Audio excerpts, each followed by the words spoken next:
and particular thank you to Aisling and Kirsty for their help. Just to start off a little bit by introducing ourselves for those of you who don't know us already, I'm Nicola and my colleague Peter is also presenting this evening. We're the partners at Pure Employment Law. We are a small specialist law firm entirely dealing with employment law, as you probably guessed from our name, and we specialise in advising employers on all the tricky situations that you get when you're dealing with people. So we help people with their policies and procedures, with contracts of employment, difficult day-to-day employment law issues that you might have cropping up, and also, if necessary, all the way through to an employment tribunal hearing. Try to keep those to a minimum for our clients, obviously, but sometimes situations do arise, so we can help with any matters involving employment law at all. Pure Employment Law, we started 10 years ago. It was our 10th birthday back in May. Didn't get to have much of a celebration in the current situation, but yeah, it was a big milestone for us. We have a team of 4 solicitors and 2 support staff, and we advise clients of all sizes on, as I say, any employment law issues that you might find. We're really pleased to be ranked really highly in the legal directories, Legal 500 and Chambers, and we pride ourselves on giving really good plain English practical advice to help clients find solutions to their problems that they come across. We've got, I'm going to start the slide share. Let me just do that.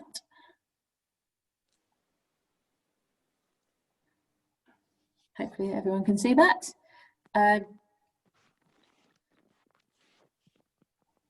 So there's nicer pictures of us from the days when it was a bit easier to get a haircut. And I thought I'd also just show you this slide, which is we offer a free monthly employment law e-bulletin. I think I've recognised several of the names on today's event, so lots of you probably already received them, but if you don't and you would like to, then the link here is how you can sign up, and they come out every month and they give details of new cases or employment law changes that you need to be aware of, but also any events that we're speaking at or organising as well. So please do feel free to sign up.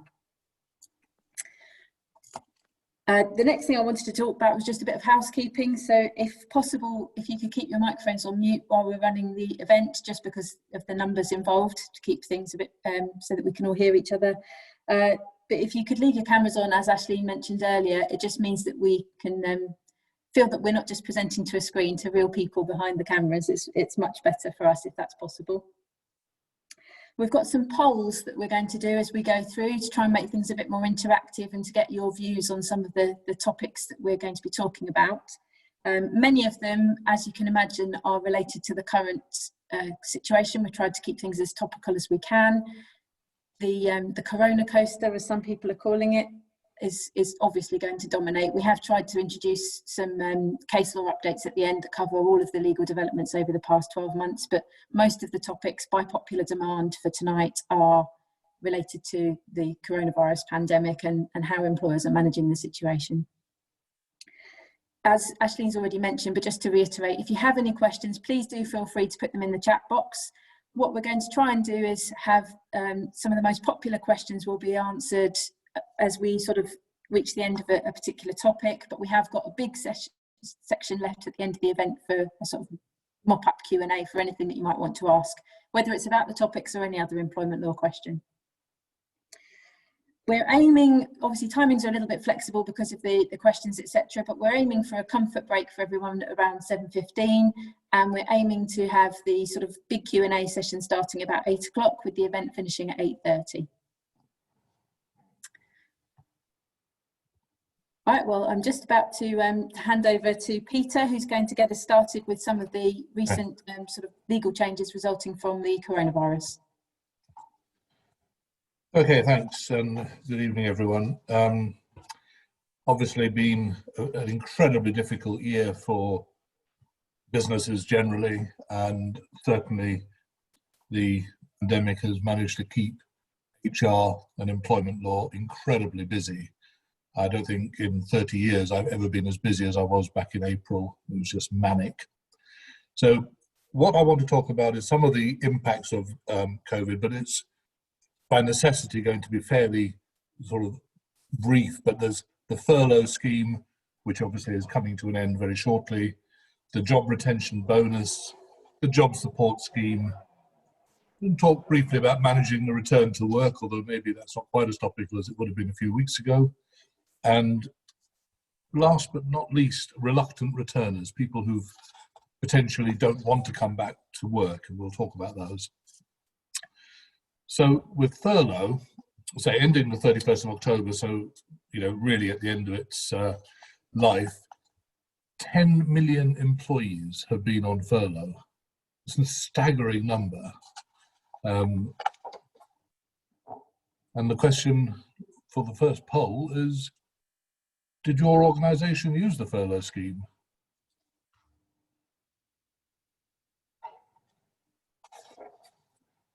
And so hopefully the cost. We'll have the poll coming up. Okay. Here it is. Yeah. So that the answer will come through, and I'll let you know what the answer is shortly. Furlough has been incredibly expensive. People talk about the government spending on it. It's not, it's us, taxpayers spending on it.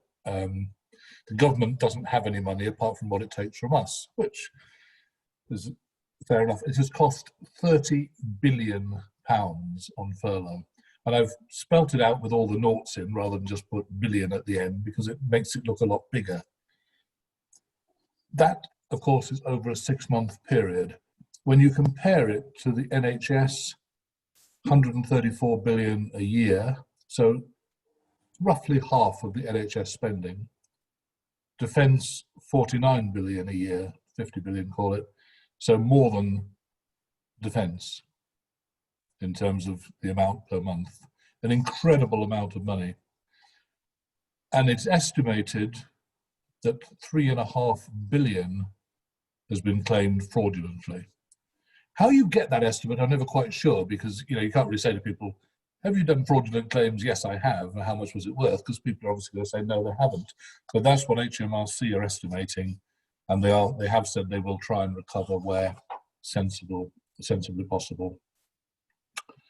So have we got the poll result? As my eyesight fails me. Yes, we've got the results. So the result Yep. is for more than 20. So did your organisation use the furlough scheme? There were 3 answers. Yes, for more than 20 staff, that was 41%. Yes, for 20 staff or fewer was 20%. And then no, didn't use the scheme at all was 39%.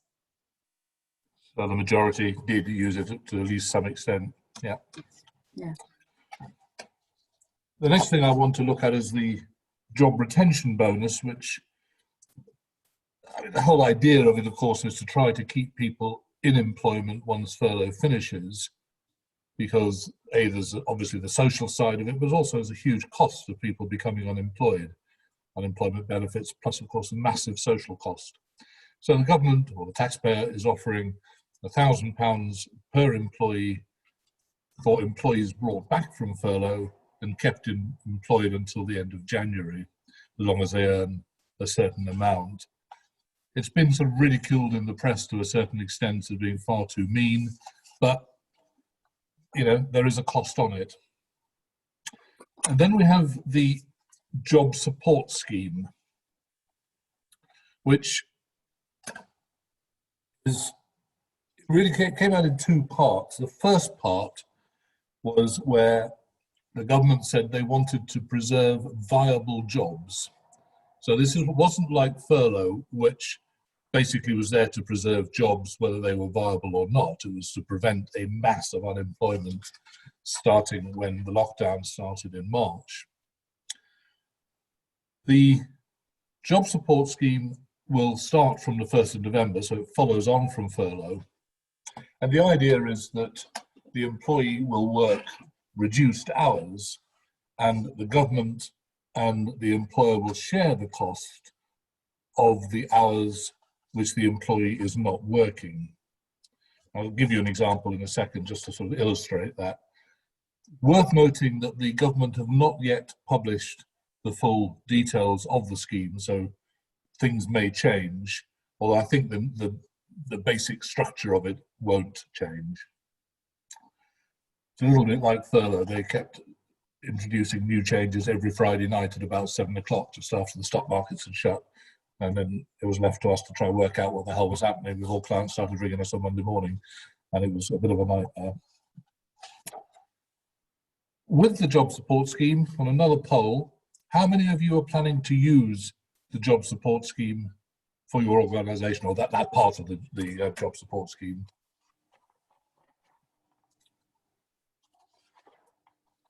Again, I'll come back to that. The idea is that the employee must work at least a third of their usual hours for at least 3 months, or for the first 3 months. We're not certain about the second 3 months yet, because the government haven't yet told us whether it's going to continue to be a third or whether it'll be a different percentage figure. If they're working a third, then the employee will receive up to 78% of their normal pay, unless it's capped. And the cap is, it's a rather random figure, at just under £700 a month. And it sounds a bit complicated. So I've worked an example out to try and illustrate it and make it easier. But before we do that, have we got the result of the scheme, the poll? I think yes, we have. I feel like I'm on Eurovision. This is great. Yep. Are you planning to use the job support scheme at your organisation? It was 19% for yes and 81% for no. Interestingly, comparing that with furlough, where obviously based on our previous poll, 60% people did use furlough, whereas obviously only 19% are planning to use the job support scheme. Interesting, yeah. I think that sort of reflects really the sort of feedback that we've been getting from clients, that it's not seen as being of huge value. I mean, I'm sure it will save some jobs and that's got to be good, but yeah, not going to be at the same scale as furlough. So as an example, we have an employee we've just called Hooray. Normally works, and all these figures are just made to make the maths easy for me. She works 5 days a week and is paid £350, so £70 a day. Her hours are reduced to 2 days a week, so more than the third, which is the minimum, and that's obviously 40%. A daily rate, £70 a day. The employer pays her for those 2 days, so that's £140 cost to the employer. She's not working for 3 days. Had she been working full time, that would have been worth £210. Under the scheme, she is entitled to 2/3 of that, so £140. So her total earnings will be 280. That's 140 from this and 140 for the 2 days that she worked. The government will pay a third of the hours not worked, so 210 divided by 3, which obviously is 70. So the total cost to the employer is £280 less the £70, so £210 for 2 days' work. So the employee, compared to normal, is losing out, because she's getting 280 rather than 350. The employer is losing out because they're paying effectively £105 a day rather than £70 a day. And of course, the taxpayer is losing out as well. So I don't think for most people, as the poll suggested, it's going to be that attractive. But if you've got key employees that you really want to retain, and you are at least fairly optimistic that you will be able to keep people in a job until the end of January, then it may be worthwhile. It's better than just laying people off now. And of course, you're losing, or you're saving, the cost of making people redundant, which can be very significant with long-serving employees, especially when you do, a fairly large number of them. So the other part of the job support scheme is sometimes been dubbed Furlough Mark II. It's not as generous as Furlough Mark I, and it's not available to everyone. In the old one, it didn't matter whether you were an employer of one person or an employer of several thousands, you were entitled to furlough employees, assuming they qualified. This time it's only SMEs and large employers who can show that their turnover has been reduced because of the pandemic, and they're not making any dividends or distributions. So if you start paying yourselves dividends, or the company starts paying its shareholder dividends, then you can't use it unless you're an SME. SME hasn't yet been defined for this purpose. That's part of one of the things we're waiting for. But the usual reason, or the usual definition, is turnover of less than 25 million, less than 250 employees, assets of less than 12.5 million. I suspect that'll be the same test for that. So if you qualify and the employees qualify, the government will pay 2/3 of the salary, capped at 2,100 a month, but only if it is a forced closure. So we had one of the people who was who's at the event today is from Manchester, so much more likely to apply to someone under the new restrictions up there. Fortunately, in Sussex, we haven't got anywhere covered by that yet. Not yet, no. I suspect it's. I hope I'm wrong, but I wouldn't be surprised if it comes in at some stage. But one of the big complaints about the scheme is businesses which have to close in practice because their business is not viable anymore, i.e. the suppliers of pubs, etc., who have been forced to close, they won't qualify. So it's quite a, there's quite a gap there, if you like, for those employers. Okay, returning to work, I mean, there was a lot of stuff published by the government and by ACAS and others earlier in the year, when, of course, we were all being encouraged to return to the office if we possibly could. The advice, obviously, because of the increasing numbers of infections and hospitalizations, etc., is now that we don't return to work if we can work from home. So a little bit out of date, if you like, but it will, I hope, eventually get to the point where every person will be able to return to work at some stage. The first thing is that you have to do a risk assessment. Now, clearly, that will vary depending on the type of business that you are and the type of workforce, where, what type of, are you an office, are you a factory, are you an outdoor, are you a leisure industry, etc. You are required, or strongly advised, to share that risk assessment with your workforce, and the government have suggested that, or they recommend, they haven't actually enforced it, there's no power to enforce it, but if you have over 50 employees, you should put the risk assessment on your website. There are extensive COVID secure guidelines which have been published by the government for different types of workplaces, but one thing which is in common for them all is social distancing and cleaning and having sanitizer available. So there's cleaning, then we have things like PPE, face masks. How do you manage visitors? How do you keep the staff and the visitors, the customers, safe? How do you deal with inbound and outbound goods in, goods out? How many people handle them? And so on. So all these things are needed to be considered, and each business will be different because each business operates normally in a different way.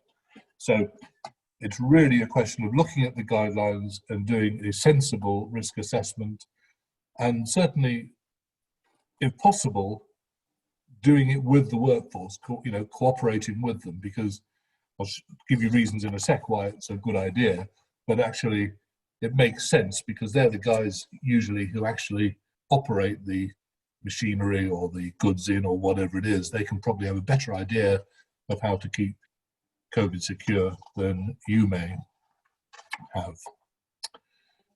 And one of the reasons that I would like you to talk to your employees about is this idea of reluctant returners.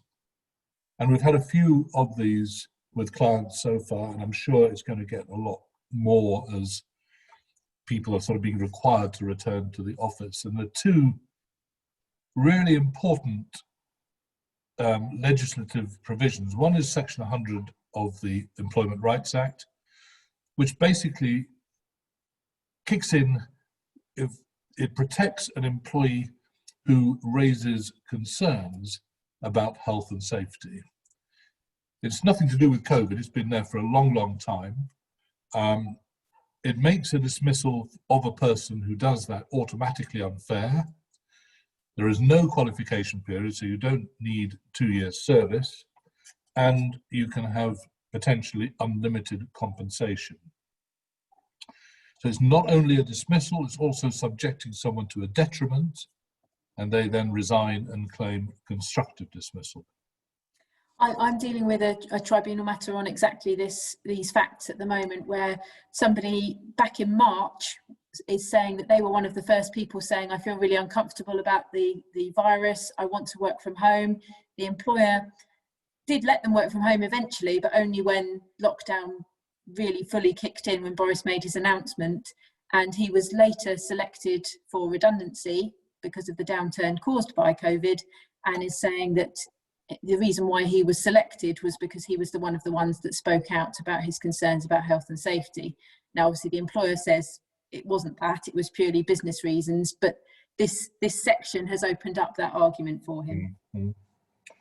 Yeah, and I think there are a couple of points to make on that. It doesn't have to actually be a real health and safety risk. All it has to be is that the employee has a reasonable belief that there is a health and safety risk. So that's why I was saying how important it is that you talk to your workforce about coming back to the office and how to make, or the office or the workplace I should say, and how to make it COVID secure. Because then you can at least say that we've followed the government guidelines, we've explained the steps taken, we've discussed it with the employees, so we've tried our very best to make things COVID secure. People may still have legitimate health and safety concerns and try and use Section 100. There is no absolute, you can't use it, it's an absolute right. The other point to make is it doesn't necessarily relate to the health and safety of that individual. So it can relate to the health and safety of colleagues, of customers. I was many years ago acting for an individual who was alleging that the pharmaceutical company that he worked for was not putting the correct ingredients into certain pharmacy products. And he was dismissed, and he alleged that he was dismissed because he raised that. This was before whistleblowing came in, and we managed to get it in front of a tribunal under Section 100. It settled, so we don't know whether it would have worked, but we got through the barriers of not having the necessary service. The second area is Section 44, which basically gives employees the right to walk out or to refuse to return to work where they reasonably believe that there is a serious and imminent danger to health. And again, if they are dismissed for that, automatically unfair. If they're subjected to a detriment for that, then they have the right to claim constructive dismissal. And again, if it's found if that's why they did it, it would be automatically unfair. Again, no qualification period, unlimited compensation, and again, it's that reasonable belief. It doesn't actually have to be a serious and imminent danger. And then there are a couple of sort of quite tricky areas which employers can't necessarily control, and there aren't answers to these yet, and there probably won't be. They're going to be very fact specific. People who say, well, actually, I'm satisfied with what you've done in the workplace, and I'm happy to come back there, but I'm not happy to use public transport, and I need public transport to get there, so I'm not going to return to work. Have they got that right? I don't know.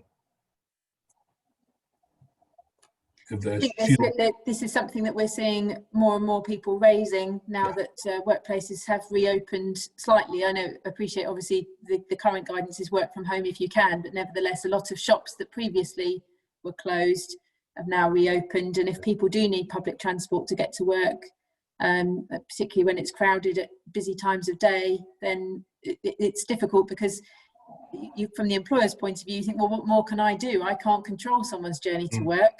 But on the other hand, from the employee's perspective, it's not unreasonable for them to expect to feel safe on their journey to work and from work.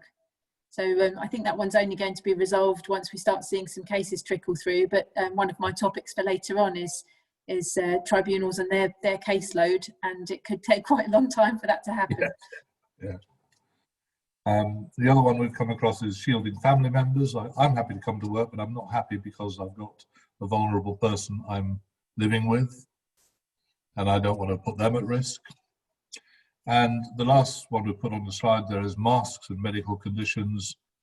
This is again from a real example with a client, somebody who has to be based at the workplace. They can't work from home, and they are claiming that because of their mental condition or suffer from anxiety, they cannot wear a mask. And obviously the guidelines are that you must wear a mask in the workplace. So, and this is actually a place where they're dealing with vulnerable adults as well. So they really do want you to wear masks. So the whole thing is, quite a difficult one. And the client's initial view was, well, he's only been with us 6 months, we'll get rid of him. And I'm sort of like, well, yeah, there's a big risk there in doing that because of Section 100 and Section 44. So I'm not sure, they haven't decided yet what they're going to do about this particular individual, but it's a really tricky one for them because they're sort of torn between a rock and a hard place. So there we go. That's a sort of very brief run through of some of the main issues that have cropped up with COVID over the last few months. Are there any? There are lots of questions by the look of it. Yeah, I'll field some of the questions. So from Diane, you understand, Diane, that the details aren't out yet, but she's presuming that the job retention bonus and the job support scheme won't apply to public sector or publicly funded jobs, for example, GPs or surgeries. That's certainly my understanding. Yeah. When the coronavirus job retention scheme, the furlough scheme, came out, there was quite a few provisions in there about only using it in exceptional circumstances in the public sector, and I would strongly suspect that's the same for these two as well. Yeah, more than the public sector, it's publicly funded jobs as well, wasn't it? So even jobs in the private sector and charities and so on, which were publicly funded, you couldn't furlough either. And we have a question from Wendy. So where work from home isn't possible, i.e. hospital clinical role, where do we stand if an ex-shielder is reluctant to work in light of increased infections? Risk assessment says that it is a low risk area and with PPE is okay to return. Can we enforce it, or could they claim it is a health and safety risk?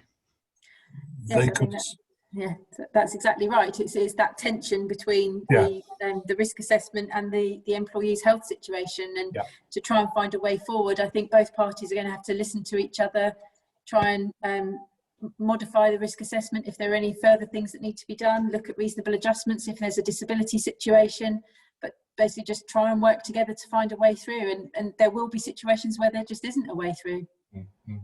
And bear in mind, it is their reasonable belief. It's not necessarily the fact that there is no, or there is a very, very minor risk. If they believe there is, then they are protected by those provisions, Section 100 and Section 44. And Teresa has asked, they have an employee who during furlough moved 7 hours away from the office. They want him to come back using the job support scheme. They can't work from home, but he says he can't. Oh, sorry. Yes, it says they can't work from home. Is it unreasonable for him to travel? The office is safe. Where do we stand here? Also, he's moved to Wales. If he lives part-time in Wales and works at an office, are there additional things about with others' safety? Well, the situation in Wales is somewhat different because of the recent restrictions about what they can and can't do, which they can't escape, can they? No. I think for me, it sounds as if the question would be whether his reason for not returning is actually based on his health and safety, or is it based on the fact that he's chosen to move 7 hours away. So if it's based on the distance and he's chosen to move there, then I think that's almost outside of the COVID situation. That's just a sort of typical, is he able to do the job or not? Yeah. Yeah, I had one yesterday where the employee wants to move to Poland, but wants to carry on doing the job. Again, you know, all sorts of issues, far more issues there with tax and all the rest of it. But again, you know, the answer to that was no. It's got nothing to do with COVID. It's just simply you've decided to move to a place which makes it impossible for you to perform the role. We have sorry, one more question. Is SSP payable to people shielding? She thought not since the 1st of August, but the Gov website is contradictory. That doesn't surprise me. My understanding is that it isn't payable. It's only for self-isolating that you can get SSP. Right. Yeah, I think that's right. Yeah. Okay. I'll hand you over to Nicola, who is going to talk about redundancies and restructures, something which we are sadly spending an awful lot of time advising on at the moment. That's right. Thanks, Peter. So redundancies and restructures are something that we probably could have run this whole presentation on. There's obviously an awful lot within the topic. So I've tried to pick out some of the key things that I think are particularly relevant that we're being asked about in the current situation, and potential pitfalls for employers to watch out for. So the main things I'm going to be looking at are selection and consultation issues, the interaction with furlough and the job support scheme, and also touching on collective issues as well. So starting with another poll, hopefully that will be coming up soon. So it's about whether your organisation has had to make redundancies in the past 6 months or whether it's got any that it's planning to make. So I'll come back to that when you've had a chance to vote on it.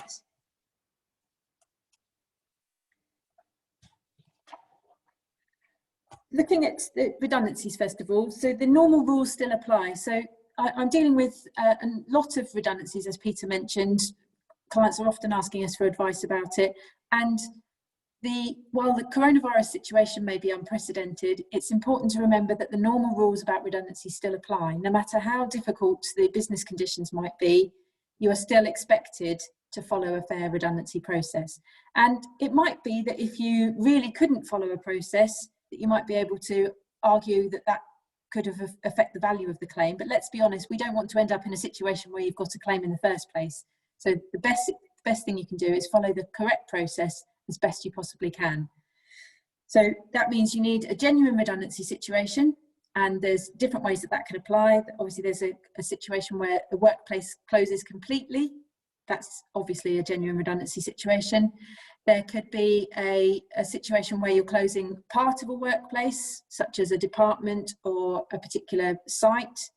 Or there's the most common one is where you're reducing the need for employees of a particular kind who carry out work of a particular kind. So people who specialise in a particular role, your need for those roles has reduced. Again, looking at the results of the poll, so it's quite a mixed picture really. So we've got, has your organisation had to make redundancies in the past 6 months, and does it plan to make more? We've got, we've made some redundancies and more are planned, is 24%. We've made some and no more are planned, 23%.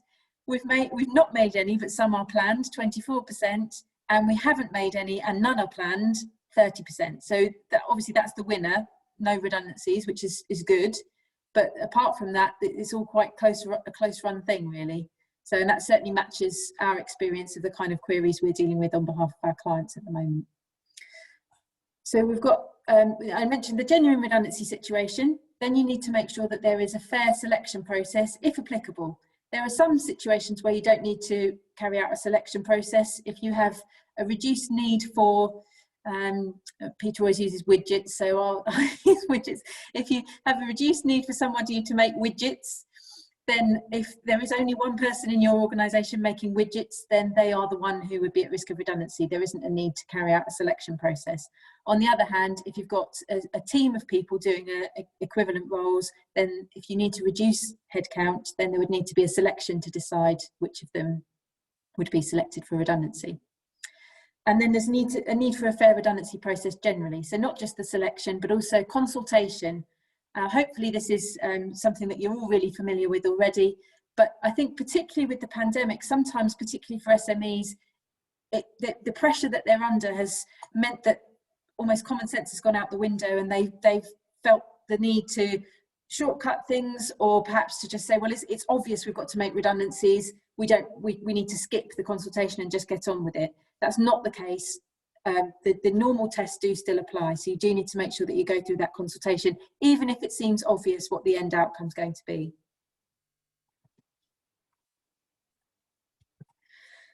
For small-scale redundancies, there isn't a set time frame that you need to follow, and the main thing is that the process is reasonable. So there isn't you must consult for X number of weeks, and you must make sure that you speak to the employee this number of times before you dismiss them. There's no sort of structure like that. The main thing is following a reasonable process, which can vary, but as a sort of basic rule, you need to tell the person they're at risk of redundancy, give them the opportunity to comment on the situation, and then make a final decision taking into account their comments. It's about genuine and meaningful consultation. So if somebody makes a comment about the redundancy situation and says, well, I don't understand why it's me because, then you don't have to agree with their comment, but you're expected to take it on board and give them a response, rather than just saying, well, we're doing it anyway. You need to give some sort of explanation to them. When you're dealing with more large-scale redundancies, so 20 or more within a 90-day period, then you'll be caught by collective consultation rules, which is where you have to go through a consultation period with employee representatives, either trade union representatives or elected employee representatives. And it's important to remember that this is in addition to the need to consult individually. So the small scale part I've just mentioned is in addition, usually after the collective part has taken place. So all of that needs to be factored in when you're planning a potential redundancy exercise. These timeframes need to be added in before you could get to the point where you're looking at giving somebody notice of redundancy. I mentioned selection earlier. One of the important questions that an employer should consider when it's looking at a potential redundancy is whether pooling is required. And what I mean by that is the situation I mentioned earlier, where you've got people, a group of people who do equivalent roles. Now, when I say equivalent, it's important to remember they don't all have to have the same job title. It's about how interchangeable and similar the roles are. Sometimes people can have different roles or be even in different departments, but their roles are sufficiently similar or overlap sufficiently that they need to be considered in the same pool for selection. Then if you've got a pool of people, then you need to use fair selection criteria to decide who is selected for redundancy and who is successfully retained in the organisation. Now, this is an employer's opportunity to assess people based on the criteria that you want to have and you want to retain in the organisation.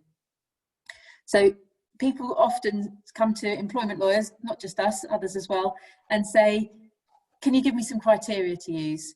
And the right answer that any employment lawyer should give you is it wouldn't be a good idea for us to draft those criteria. It's for you to decide what works for your organisation and what you need for the future, what would suit your organisation best. Now, ideally, those should be as objective as possible. The main reason for that is if it's objective, then you can measure it independently and it's much less open to dispute. So if you've got something like a widget producer, sorry, widgets are in my mind now, I'm going to go with the widgets. That's very important things. Yes. If you've got somebody who produces widgets, then you could look at their production rate compared to their colleagues, and that could be part of the criteria that you use to assess them. There will be some situations though, particularly we tend to find in smaller businesses where you don't have that kind of data. It's just not that kind of role, or perhaps the nature of the management that those people have had means that there just isn't quite the robust data that you'd want to be able to decide between individuals in a selection pool.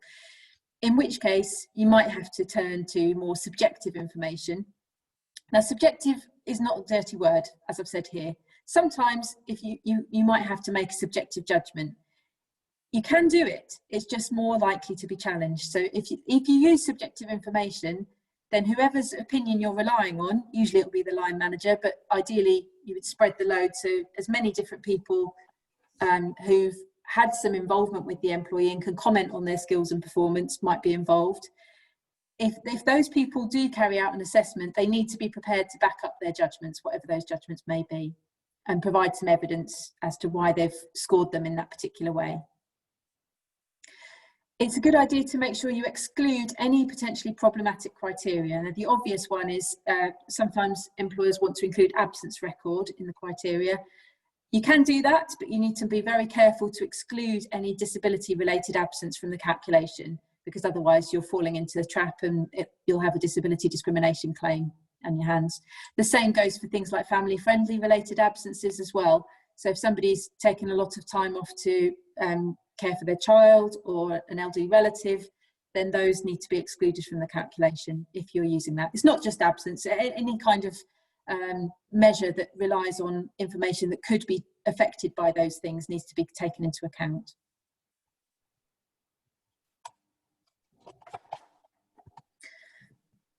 Something that's a lot of employers are having to grapple with at the moment is the practicalities of consultation, particularly with more people working from home, but even with people in the workplace, obviously trying to facilitate social distancing whilst also carrying out redundancy consultation is not easy.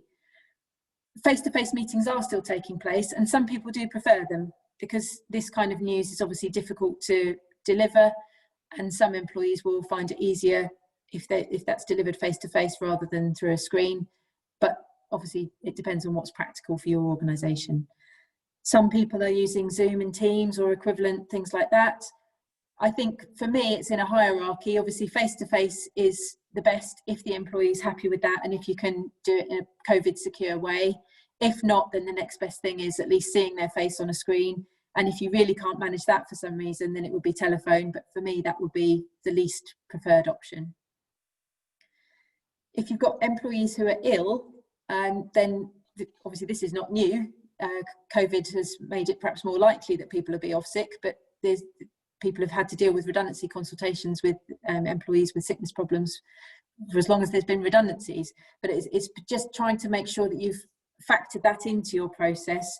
Particularly it can get awkward when you've got people in a pool for selection, because you need to speak to everyone in the pool about the criteria and try and carry out the selection. And if you've got one person who's not available, then it can delay the whole process.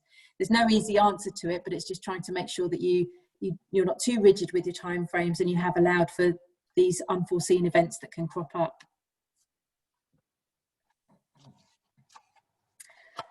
Some potential pitfalls for the current situation that we're finding that employers sometimes have been falling into. People who are furloughed. There's a bit of a misconception that people who are furloughed somehow end up higher in the list in some situations to be made redundant. That's not the case at all. Obviously, there's a whole host of reasons why people might have been furloughed. Some to do with their role, some to do with their personal situation, such as the shielding. If they've got a family member who was shielding, they might have asked to be furloughed. Or perhaps when schools and nurseries were closed, they might have asked to be furloughed for childcare reasons as well. So it definitely should not be any factor when you're considering who is selected for redundancy. It should be completely kept out of the picture, which then needs to be something that you make your managers aware of, because if they're selecting people based on an assessment of their performance and they haven't seen that person since perhaps March, then it's not as fresh in their mind and they need to make allowances for that when they're doing the scoring. As well as people who might have been furloughed because they were shielding, there's also people who are still shielding now. So obviously we've already touched on the issue of people choosing to carry on working from home or who are resisting going back to the workplace because they're shielding. Again, that shouldn't be a factor in whether they are considered for redundancy or taken into account in the selection in any way. For a start, anyone who's shielding for themselves is likely to be, well, they may well fall into the category of being a disabled person under the Equality Act, in which case you're under a duty to make reasonable adjustments, plus they're protected against less favourable treatment based on their disability. So it's definitely something to be very careful about. But even if it's a family member that they're shielding for, that could potentially be brought into a discrimination claim as well. I've got employees you've managed without, because I've had that crop up a few times over the last fortnight or so. And sometimes this is entirely genuine, but other times I think it is just something to be a bit wary of, because you might have managed without them, but the very reason why they're not there needs to have been considered. And that comes back to the furlough and shielding points I've just mentioned. Just because you've managed without them doesn't create a redundancy situation in itself. You might need to look at pooling, you might need to look at why exactly they are at risk of redundancy. And with coming back to the point that Peter mentioned earlier about the reluctant returners and the health and safety concerns, and the case that I mentioned that I'm dealing with, people who've raised health and safety concerns in the past, that doesn't mean they're protected against redundancy forevermore, clearly, but it's something to be mindful of, because if they say the reason they've been selected is because of those health and safety concerns that they've been raised, then that opens you up to those claims for potentially unlimited compensation. So that's why you do your groundwork that I mentioned earlier, the consultation, the robust business reasons for the redundancy, the going through fair selection criteria. So if somebody says, well, hang on a minute, you've chosen me for redundancy, it's because I raised health and safety concerns, you can say, well, no, that's not the case. These are the reasons why, and actually take them through it and be able to demonstrate to them why that's not the case. And last but not least, not a new situation. These are not COVID related, but it's something that employers quite often trip up on. Family-friendly trump cards. And what we mean by that is if you've got a pool of people who are at risk of redundancy, and one of them is on family-friendly leave, so by that we mean normally shared parental leave, maternity leave, or adoption leave. It does apply to paternity leave, but because that's usually for such a short period, it doesn't tend to cause the same issues. It's usually the longer leave that happens. So what the trump card does is if there is an alternative role available, the person who's on family-friendly leave must automatically be offered an available position. So effectively, if you've got, say, a team of 10 and you're looking to reduce to 6, the person who's on family-friendly leave automatically gets one of those 6 positions, even if they're not necessarily the person you would have chosen to fit that slot. So just something to watch out for, because again, the pressure that a lot of employers are under in trying to do these redundancies and save costs quite urgently sometimes means that these things get missed. Voluntary redundancies, one of the reasons I wanted to cover this is, again, because it's something that's cropping up a lot at the moment, and superficially they're very attractive because people volunteer for redundancy. It's actually, if it all works well, it's a really nice way for an employer to leave, relatively speaking. Obviously most people would prefer not to be made redundant at all, but where there is some choice in the matter, obviously that is a lot better for both parties. However, they do come with their pitfalls as well. So just make sure that you're aware of the disadvantages of it, because particularly we see where employers open up applications for voluntary redundancies and the people that they thought were going to volunteer don't, and the people that they really didn't want to volunteer do. And then they've got the awkward situation of, do we let people go that we really didn't want to leave, we didn't want them to leave, but now that we've advertised it, we can't withdraw it altogether because otherwise it will look very suspicious. So you just have to bear in mind that risk. When you're offering them, we always recommend that you give yourself the discretion to refuse requests if they are made. So you're not bound by somebody applying for voluntary redundancy. Nevertheless, once someone has put in their request for voluntary redundancy and you know that they want to go, it often means it's the death knell for the relationship. Even if you say, well, we don't want you to leave, we want you to stay, it tends not to work well, unfortunately. So it is a risk that you need to bear in mind. And whatever process that you do, you need to make sure you've set out the terms really clearly. So how people can work out what they would be entitled to if they volunteer, which is obviously a key factor in their decision, how they go about requesting it, and what you will do once you've received their request. So you'll consider it, what the time frame is for them going back to them about it, all of those sorts of things. It's far better if you've set that out from the beginning rather than leaving people in limbo.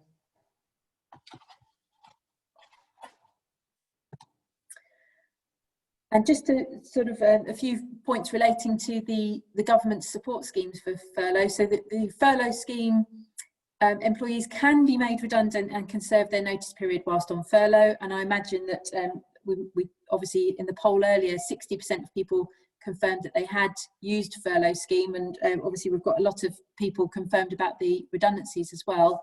Did I deal with that poll? I did. Okay. Yes. So many of the people who used the furlough scheme and have also made redundancies will of course already be aware of this, and we've obviously only got another 11 days left of the furlough scheme anyway. But just to clarify, employees can be made redundant during furlough, and they can serve their notice during furlough.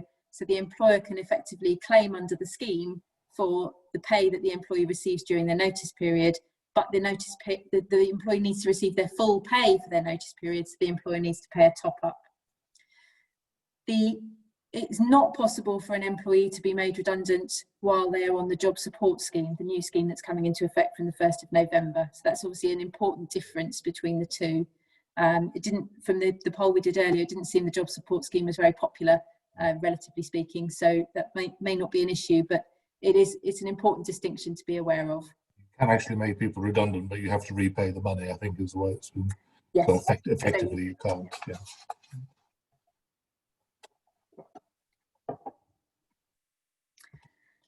Statutory redundancy payments. So if somebody is made redundant, either on the job supports, either while they're furloughed or perhaps when they've been on the job support scheme and then taken off the scheme and made redundant, any redundancy payment should be calculated based on their normal pay and not on their furlough pay, and not on what they've received while they're on the job support scheme, for example, as well. And the holiday continues to accrue during furlough, and it also would continue to accrue, presumably, we don't have the guidance yet, but presumably while someone's on the job support scheme. So if their hours have been reduced temporarily while they're on the scheme, then their holiday should have continued to accrue for the days that they're not working, as well as the days that they are working. Okay, that's the end of my little bit. Before we go to the comfort break, Ashley, are there any questions? Yes, there's a few that have come through. So from Debbie, do employees with less than 2 years service, should they get notice period pay if they are made redundant? Yes. That's an easy one. Yes. It's a contractual entitlement, so hopefully they will have a written statement of terms that gives them the details of what they're entitled to when they're given notice. Even if they haven't been given a written statement of terms, they should be given a contractual notice anyway, so yes. And from Megan, would it be reasonable for an employee to request a non-compete clause is removed from their contract if they are made redundant? It's something that quite often happens, and it's not unreasonable to ask. It will be a question for the employer whether they're prepared to waive it. In the current situation, it's possible that they will be prepared to waive it. And you don't ask, you don't get, so worth a try. And we've got a scenario here for the last question. So if for example, you have a sales administrator and office administrators that could potentially overlap, and they're at the same salary level but generally don't cover their normal work, would you include them in one pool, or just consider if someone in the, or would you just consider if sorry, I don't understand that last bit. Would you generally put them in the same pool, I think is what they're asking. I think that there's no right answer with pooling. An employer is expected to give consideration to whether pooling should happen and act reasonably. So there will be some situations where there's a grey area, and an employer will just have to make a decision and run with it. And obviously, if somebody then raises in consultation, I should have been pooled or I shouldn't have been pooled, then the employer can consider their position at that stage. So I don't think we've quite got enough information to say, but certainly it sounds as if there's a risk that somebody should say, well, actually, I think I should have been pooled. So that is something. Yeah, I think the main thing is that you consider whether the person should be pooled, I think. Excellent. Yes. Okay. Are we at the time for break? Sorry, is that what we're... So, yeah. Yes. Yeah. Break time. Okay. So what time should we come back, Ashley? So where are we now? So I think past. Yeah. Okay. If that suits everyone, grab yourself a quick drink and comfort break, and we'll be back here at past. Okay, thank you very much, everyone. Everyone's ready to come back in and start again. as we were saying the other day, at least this way there hasn't been a long queue for the toilet. Unlike the last time CIPD and Pure worked together, it was about a 15-minute long wait, I think. Nick, you're muted, whatever. Yes, I was just saying it's because obviously HR is so female dominated. These are all queuing for the same loop. Doesn't drink too much. Okay, well, I'll get going with the next slot. Please do. Which I'm talking about the employment tribunals and the current state of play with cases, the volume of them and how quickly they're being heard. So I think the first thing to say is that this is not a COVID problem as such. COVID has made it worse, but this was a major problem even before then. So you should all probably be aware of the fact that tribunal fees were introduced, and then the Supreme Court decided that fees were unlawful. So therefore, currently there is no fee charged to bring an employment tribunal claim. And since the fees were scrapped, there has been an increase in the number of cases being brought, which is partly responsible for the backlog. The other aspects that are responsible for the backlog are the sheer cutbacks that had taken place. So reduced number of judges, people who were retiring hadn't been replaced, admin staff had been reduced, and a lot of courts had reduced capacity. For example, Southampton Employment Tribunal, which is one of the ones we regularly appear in, is now, it's part of the shared courts and family building, whereas before it used to have its own self-sufficient facilities. So the facilities it's got now are fine, but they're not at the level that they once were. Yeah. And the other tribunal that we regularly appear in is London South, which is where all the sort of Brighton Worthing tribunal cases are heard. And that's a huge tribunal, but it hasn't got the infrastructure there necessarily to deal with the volume of cases that they've got. But they haven't grown. I've been doing it 30 years, and Croydon's the same building, the same number of tribunal rooms as it was 30 years ago, when the number of tribunals was far, far lower than it is now. Yes, and they did a big exercise to try and recruit more judges long before COVID became an issue. But of course, it takes time for the judges to be trained up, to gain the experience, and then to be able to hear cases. So there were changes afoot in the system, but they had a lot of catching up to do. And then, of course, the lockdown hit. And since March 2020, the backlog has only grown because obviously there were cases that couldn't be heard, more cases were being brought. And last week's set of statistics produced by the Ministry of Justice shows that there's a total backlog of 45,000 cases. That's single cases, so individual claimants and also multiple claimants. So, for example, you've probably heard about things like the ASDA equal pay case. So you have a large number of claimants all part of one case. So that 45,000 includes cases like that, but also individuals. So it's a huge backlog. They've got a real uphill battle to try and conquer it, really. So even with that backlog, it's only set to grow even further because, as we've already been covering earlier this evening, we're expecting there to be a huge wave of cases relating to all the redundancies that are happening at the moment.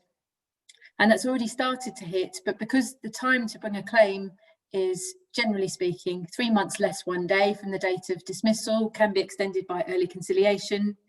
There's no sort of easy answer to it, the time limit point anymore, but we're only just starting to see the beginnings of those cases coming through, because all of those people are perhaps considering their position. As I've said, they don't have to pay a fee to bring a claim anymore, but they're probably not quite got to the point of bringing a claim.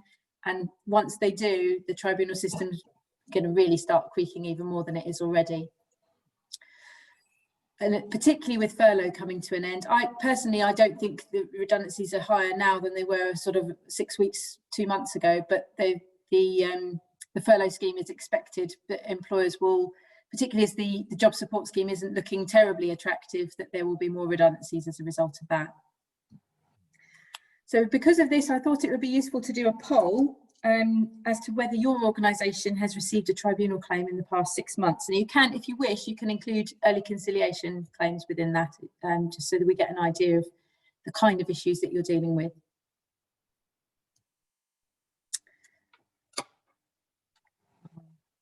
come back to that in a moment. So the ways that the tribunals are trying to deal with the situation. So I've mentioned earlier that they were recruiting more judges even before COVID hit, but now they're actively trying to recruit yet more again. They're trying to use telephone hearings more. Telephone hearings can't be used for everything. So they're usually used for sort of preliminary issues, mostly administrative things like when the hearing's going to be, who does the bundle by when do you exchange witness statements, all those sorts of preliminary matters that are more easy to resolve on telephone. Although having said that, because a lot of claimants in tribunal matters are unrepresented, it is quite challenging for them when they're unfamiliar with the process to suddenly be asked to take part in a telephone hearing with the judge. And challenging for us to have to deal with an unrepresented claimant over the phone. Yes, yeah. And so the results of the poll, 25% of people have received a tribunal claim in the past 6 months. So I think that's high. Yeah. It is high, and I think it's only likely to increase. So, well, lucky for the 75% who haven't. Yeah, obviously, I hope that the second wave of claims is not going to happen, but I think it is highly likely. Okay. The next point on my slide is the introduction of CVP. So for those of you who haven't come across the term before, it stands for Cloud Video Platform, and it's effectively the tribunal's equivalent of Zoom, and it's their way of conducting video tribunal hearings. It's still fairly new technology. They were trying to introduce it before COVID hit, because obviously conducting hearings without having to spend the money on a big courtroom is something that is in the interest of the Ministry of Justice and has been on its radar for quite some time. But the tribunals hadn't really got to grips with it, and so everybody's having to learn at a pace. There are some cases where CVP will work very well. There are others where I think it is potentially problematic, and I'll talk a little bit more about that in a moment. Nevertheless, by using CVP, they're able to at least hear some cases to try and eat into that backlog. They're also trying to encourage people to use judicial mediation. And for those of you who haven't come across it before, judicial mediation is where a mediation takes place, but instead of a sort of appointed mediator, a judge gets involved to try and encourage the parties to reach a resolution. It's not the same judge that will hear the case if it eventually does go to a tribunal hearing. The judges have been specially trained in mediation to try and help the parties resolve the issues, and can obviously give that sort of gravitas and indication of how a tribunal might view particular points in the case. So they're trying to encourage that to try and reduce the number of cases outstanding, and also other forms of dispute resolution. Many of you will of course be aware of the role of ACAS, both in terms of early conciliation, but also in terms of conciliation generally. They have very high percentage cases that they manage to successfully resolve. And there's also other forms of dispute resolution that can be used as well, such as parties just negotiating and ending up with a settlement agreement. So all of that is all part of the picture as to what they're trying to do to reduce the numbers.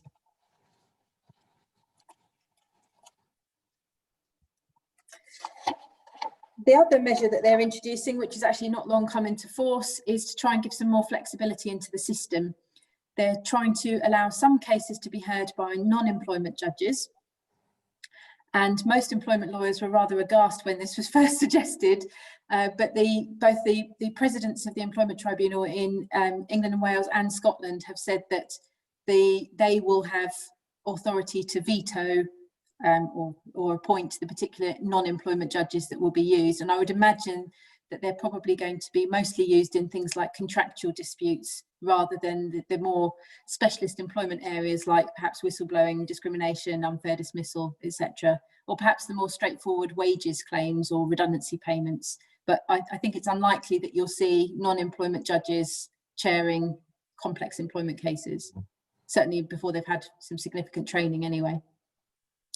They're also giving legal officers some additional powers to carry out administrative work. One of the reasons for the log jams in the tribunal system is that everything has to be run by a judge, and there are some things to streamline the process that they're giving to legal officers. And personally, I'm in favour of that. If the legal officer were to make a decision that the parties don't agree with, they have the ability to get it reviewed by a judge if necessary. So I can see how that would streamline things.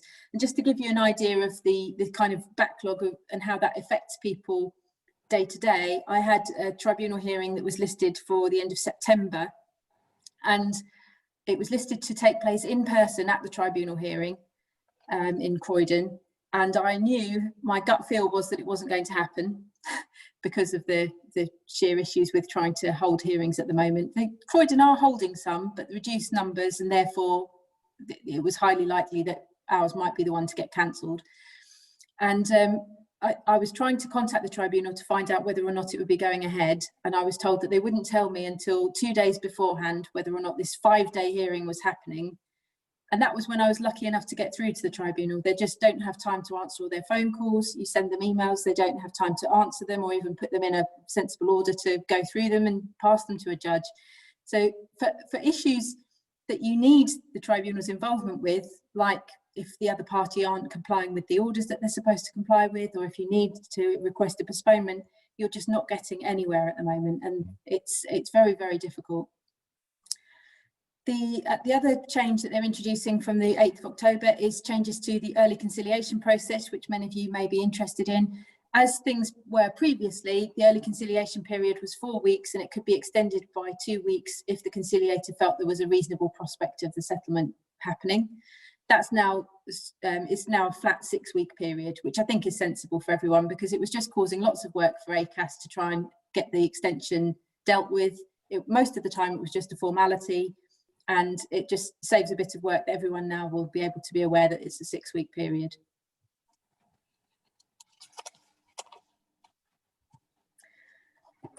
So I've mentioned CVP already. It's similar to Zoom. Members of the public can log in and watch. So if you're interested in seeing a tribunal, and I know that often members of the CIPD do like to try and see a hearing, obviously it doesn't replace seeing it in person, I'm sure, but it's interesting to know that you can contact the tribunal and be given the login details to watch. Not all cases are suitable for CVP, as I've mentioned. The case I was dealing with in September that was postponed, it was a 5-day hearing dealing with somebody with a disability. He wanted the hearing to take place in person because he was unrepresented and felt it would be too tricky to conduct it by virtual means, but he's also diabetic and has other health complications, which meant that he was very concerned about coming to the tribunal. So it was one of those situations where I don't think there is really a right answer. Hybrid options are available, and the tribunals have mentioned this. So even where a case is conducted by CVP, what they're trying to encourage is that everyone from one particular party is present in the same room. So, for example, if I was conducting a tribunal hearing on behalf of a respondent by CVP, they would expect all of the respondent's witnesses to be with me, so that I think it's just to reduce the risk of people having internet problems or whatever. So if everyone's all in one room, it's a little bit easier to control. So that might be something that could speed things up, perhaps hybrid options where some people are at the tribunal and some people are accessing the hearing virtually. It's all, as I say, everyone's just learning as they go. It's quite early days. As many of you will be aware from conducting Zoom meetings and perhaps even having tried CVP, it takes longer than a real hearing, because you have to make sure everyone can follow what you're saying. You have to make sure everyone's referring to the right document, and more breaks are needed. So hearings are longer, which then of course adds to the tribunal's workload and the backlog. So they need to try and factor that in when they are arranging the hearings. As I've mentioned, some hearings are still taking place in person. Certainly Croydon are arranging some in person, but because of the social distancing requirements, they can't carry out anywhere near the numbers of hearings that they would do normally. So therefore the capacity is limited, and they are listing dates very far into the future, especially for complex cases. So my 5-day hearing that I mentioned that was due to be heard at the end of September, to give you a bit of background on that one, it was relating to a claimant.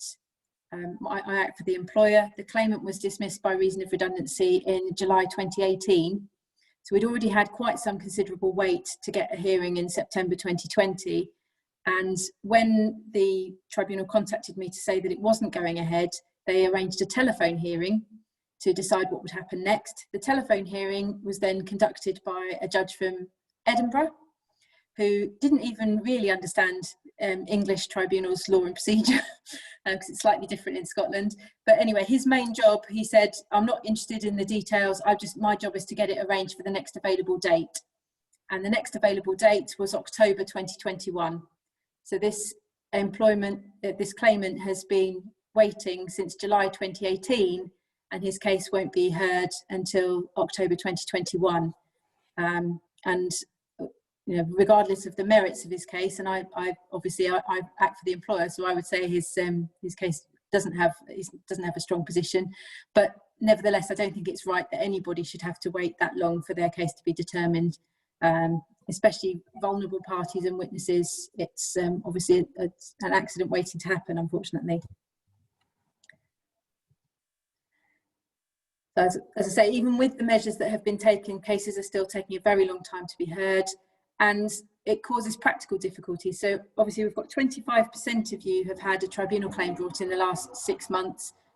Most of those, of course, you'll be waiting for a hearing date. The cases will be progressing.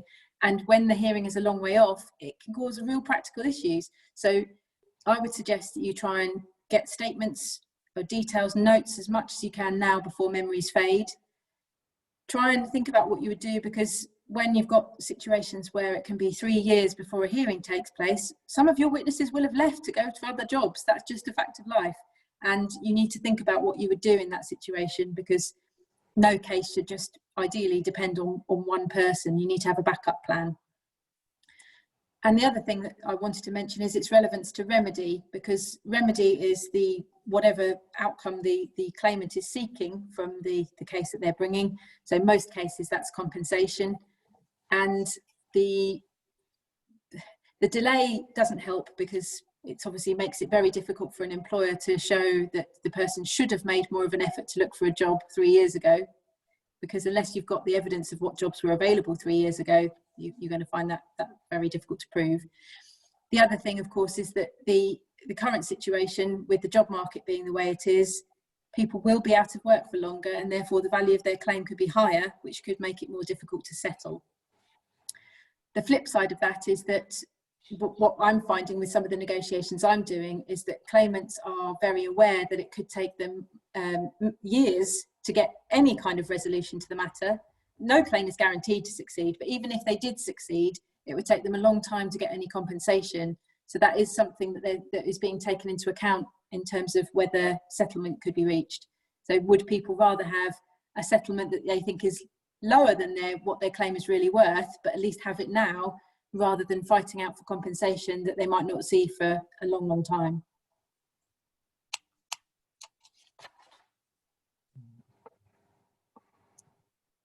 Before we turn to the case law update, does anybody have any questions about the tribunal situation at all? So one has come through from Anne. Is the employee entitled to be paid SSP if they stay home under sections 44 and 100 and section 100? Also, on a practical level, what would be done by the employer to manage this situation? Okay, so I'd probably, that's probably one to save for the Q&A at the end, because it doesn't directly relate to the tribunals, but no, they're not entitled to SSP because they're not off sick. Yeah. And there's no other questions relating to tribunals. Okay, that's fine. Yeah, well, that's good, because we're running tight for time, so I'll pass straight on to Peter. Okay, thanks. Just a brief run through a few cases. The cases this year have been, like everything else, very disturbed, and a lot of decisions we're still waiting for from some of the major cases, because obviously the courts have been impacted by COVID, as everything else has. But the first one I just want to mention, and it is one where we haven't got an ultimate decision, but we're pretty well there, is B and Yodel. Yodel, of course, couriers. And this is the old chestnut of employment status. This has been going on for years, longer than I've been in employment law, and that's a hell of a long time. I go back to the last century. But the issue now is all to do with worker status and people wanting paid holidays. And we've had loads of cases, as you know, from the gig economy, and this is yet another one B claiming to be a worker so he can get holiday pay. They went to an employment tribunal who sent it to the European Court of Justice for guidance. Be interesting to know what will happen with these sorts of things come next year, when, of course, at least if Boris gets his way, the European Court of Justice will have nothing to do with anything. But the courts looked at it, and the sort of structure of the... Could you just click the size, Nick, please? Sorry. Thank you. B was able to choose a substitute to do the job, and they were free to refuse work. So the two of the sort of key things for employment status, personal service and mutuality of obligations, were missing. He fixed his own hours, and interestingly, he was able to work for competitors of Yodel at the same time. So the European Court, in their guidance to the tribunal, said, well, it's not for us to decide, it's for the tribunal to decide, but we think he had a great deal of latitude in the way that he performed his role. He wasn't really subordinate to Yodel. So bearing that in mind, you make the decision.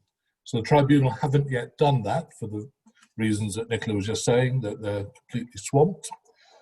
So we're waiting for that decision, but the very clear guidance from the European Court is that in that particular case, he will not be deemed to be a worker. But so that's not a final decision yet. Another case on the same points really are the Uber and Aslam. And again, this is exactly the same issue. Can we be paid for holidays? In order to be paid holidays, you have to show that you are at least a worker. The initial claim to the tribunal said that they were workers. EAT rejected the appeal and said, yes, they were workers. Court of Appeal also rejected the appeal. We're waiting for the Supreme Court to make a decision. Interestingly, the Court of Appeal was a majority decision, 2-1, and the dissenting judge was Lord Justice Underhill, who is a very experienced employment lawyer and past president of the EAT, and he was the one dissenting, and I think that's why it was gone to the Supreme Court for a sort of definitive ruling. But the way it operates is Uber own and operate this app. I'm not quite sure what an app is, but I'm just because I'm a Luddite, so I wouldn't know how to do these things. The driver owns his own vehicle. I understand what those are, and pays his own operating license. Bookings are then made through this app, and the driver has the right to refuse to take a booking.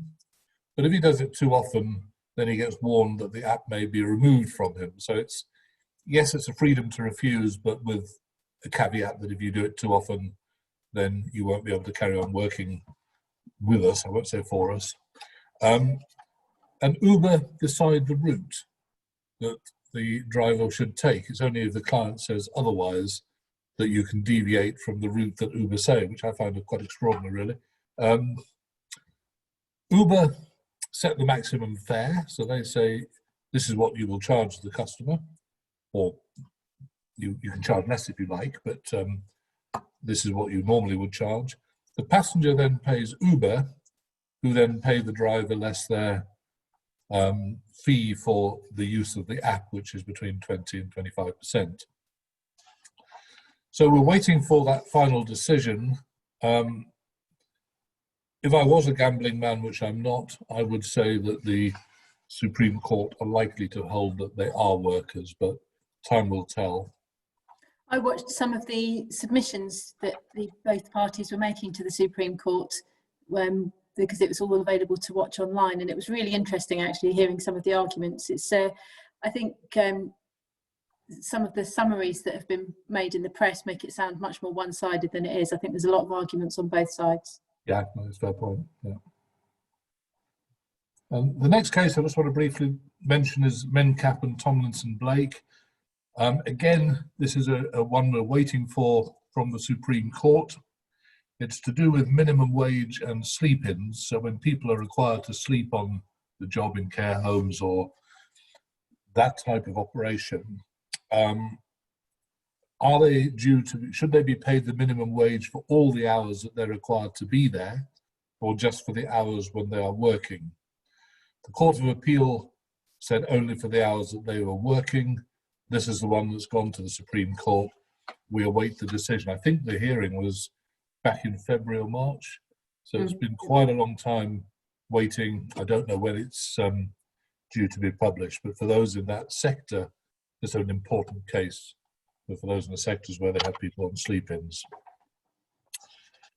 The next case I just want to mention is very, very fact-specific, and it's a rather unusual case, to say the least. Ferguson and Astrea. Basically, this is a CIPD case and to do with changes to terms and conditions. Under CIPD, employees transfer on their existing terms, and any changes to those terms which are relating to the transfer are void. In this case, we had a pretty unusual situation. There was a company called LPAM who provided property management services to just one client, Berkeley Estates in the city. The four claimants here were the directors, shareholders and employees, so they were all four, if you like. They ran LPAM. Berkeley gave them 12-month notice to terminate the management arrangement with them and awarded the contract to Astrea Asset Management.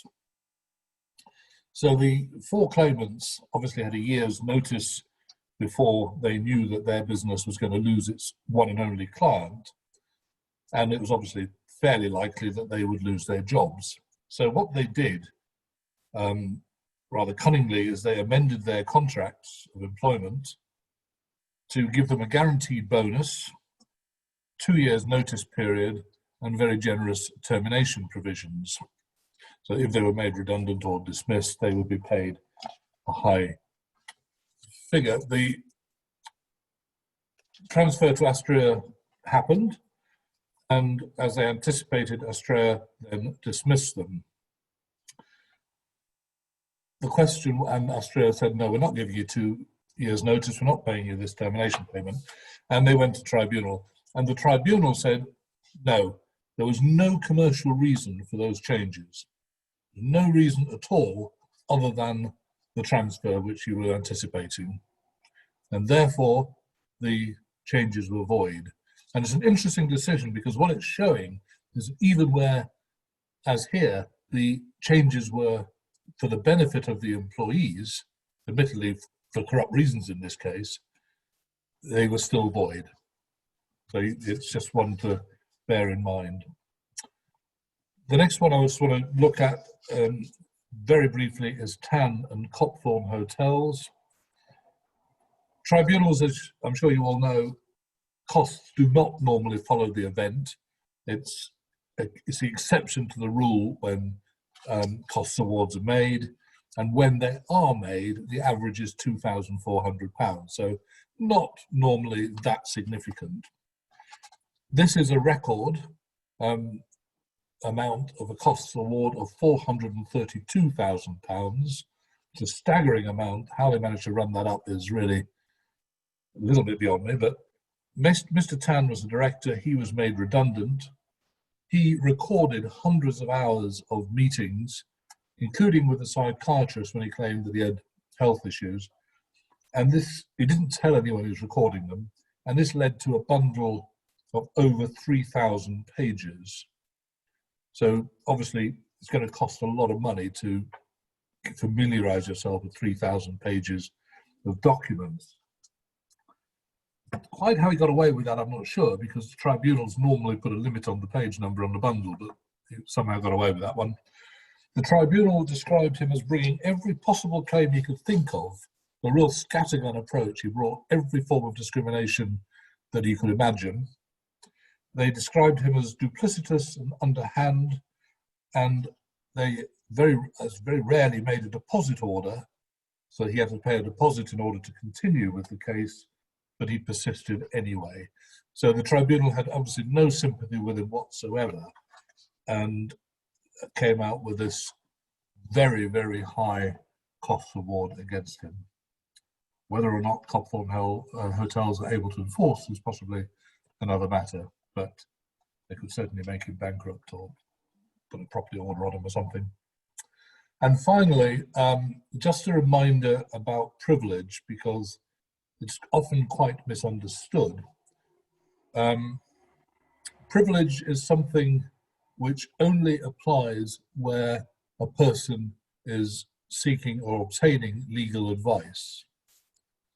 So it's only available to legal advisors, not to in-house lawyers, probably. There's a little bit of a debate about that, but certainly not between HR and board members or something of that nature. It's only when you're getting advice from your lawyer.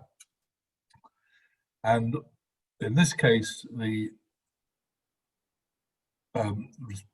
claimant was trying to get round that, if you like, by copying in legal advisors on everything and then claiming it was all privileged. And the Court of Appeal said no, it's only when you are getting advice that you get legal privilege. Just copying your lawyer into something will not give you legal privilege. So it's just one to be very, very conscious of, because with tribunals and court cases generally, all documents are disclosable, whether they are helpful to you or not.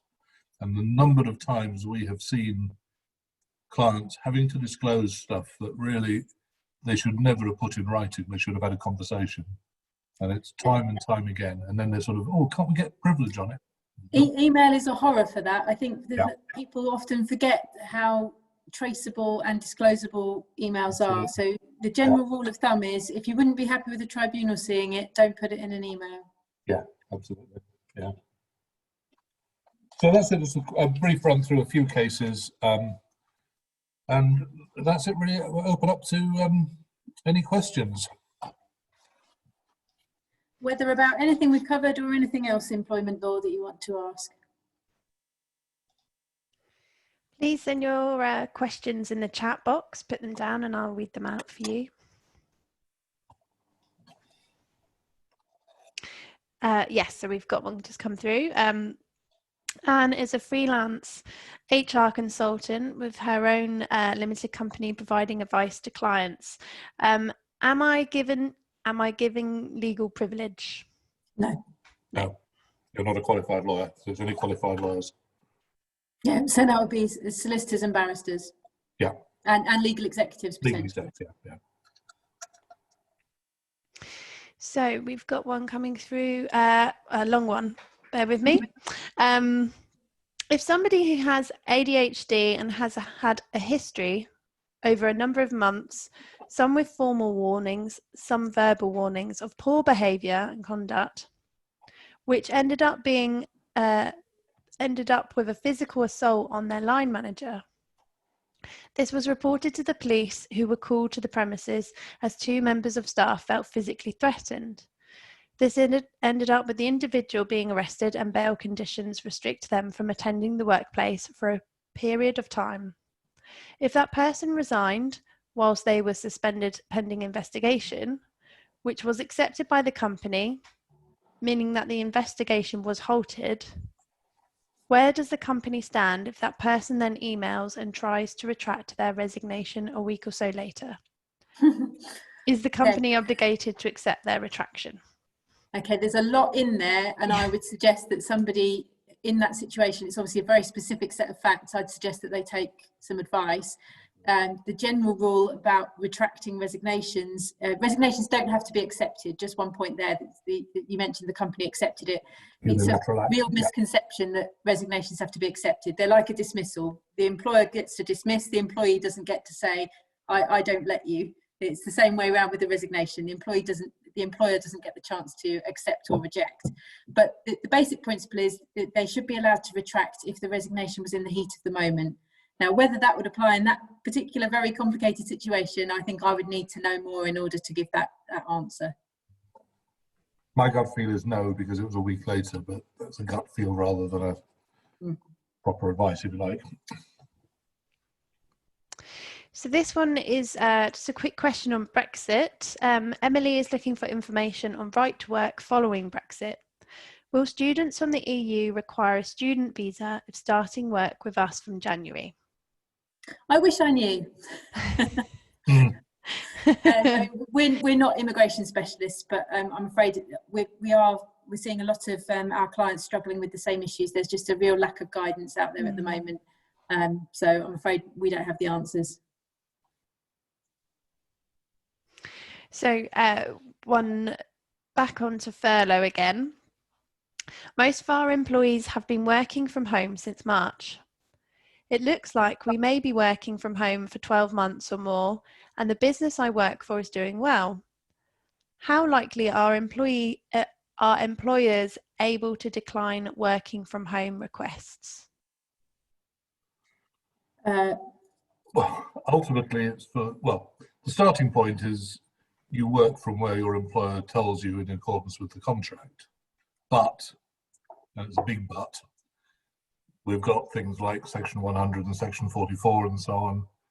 So if there are reasons, health and safety reasons why they don't want to work from the office, then you would have to take those seriously. If we get to the sort of panacea that COVID is a part of history and a little footnote in history, and there's no reason for people to work at home anymore, then it's simply down to the employer to enforce that, if you like, to say, no, we require you to work from the office in accordance with your contract. Yeah, so from the start of that question, everyone's been working from home since March, and if it's working, then why wouldn't you agree to someone working from home? Yeah.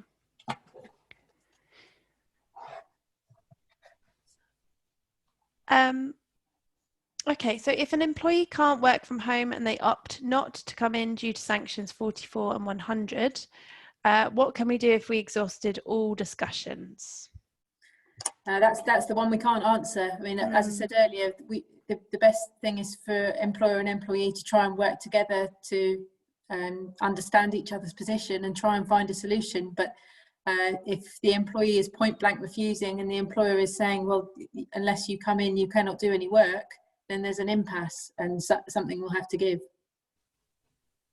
It's really a question then, I suppose, of is the employee being reasonable in taking that stance? I mean, they may have a reasonable belief, but it is a reasonable belief in the risk to health and safety. So if they're just, I don't want to go to work, I'd rather be at home on full pay, and there's no basis for it whatsoever, then I think they'd struggle to show a tribunal that it was reasonable for them to have that belief. But it is going to be very, very fact specific, and if you dismiss because of it, it's going to be quite a risky position for the employer to take. Yeah, so explore all the other avenues before you get to that point. Yeah.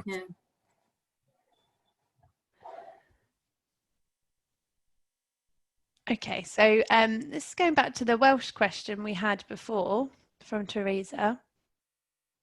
If an employee does live in Wales and works in England and they can't work from home, what would they be paid entitled to if currently in lockdown? I thought if they couldn't work from home, they could travel out of lockdown to work. Is this correct? Can you confirm? I think you're allowed to travel in. I don't profess any expertise under Welsh rules because we basically don't have many clients in Wales, but my understanding is that you can travel in Wales for work where it is necessary to do so. Yes, there is a grey area though, whether they're allowed to cross the border into England and high risk areas. So I think that it's the sort of thing, again, we always try our best to answer questions, but I think that one is so specific that the person's going to need to take some specific advice, unfortunately. Does CIPD apply if work is transferring between legal entities within a group of companies?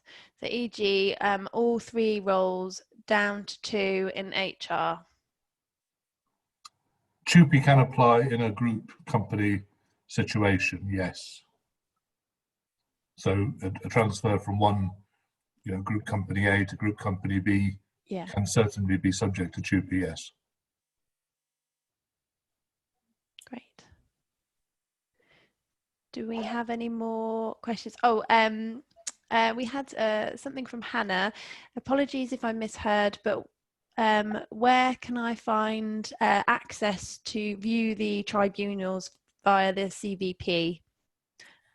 That's a good question. You need to contact there's some information about it on the Ministry of Justice website. That would probably be the first place to look. But my understanding is that you need to contact the individual tribunals to find out what cases they've got going on and ask for specific permission to have a link. Thank you. Is there any more questions coming through? I think we've answered pretty much all of them.